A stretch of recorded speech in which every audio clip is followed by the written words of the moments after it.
สวัสดีครับทุกท่านวันนี้กับพวกคลิปน้าหนุ่ยคุยขยะครับในคลิปนี้เป็นแกลลอนนะครับผมเป็นแกลลอนพลาสติกแกลลอนน้ำดื่ม6 ลิตรนะครับ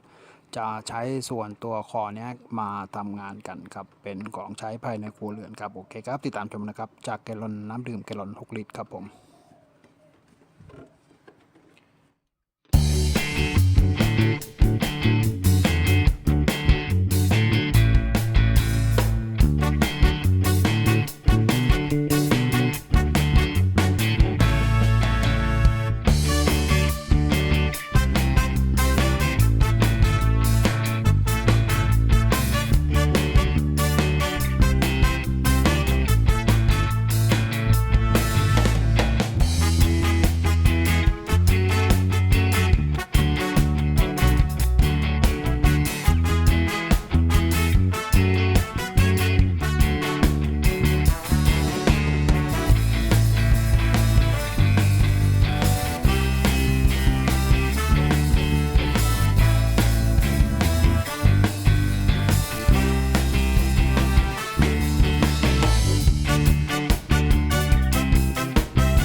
สวัสดีทุกท่านแล้วกลับมาพบกับคลิปน้าหนุ่ยคุยขยะในคลิปนี้เป็นแกลลอนขนาดเล็กนะครับผม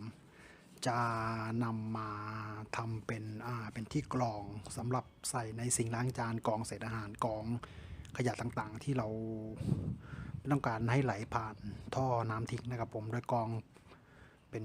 กรองละเอียดในส่วนหนึ่งครับกรองขยะโอเคครับติดตามชมกันนะครับจากแกลลอนครับผม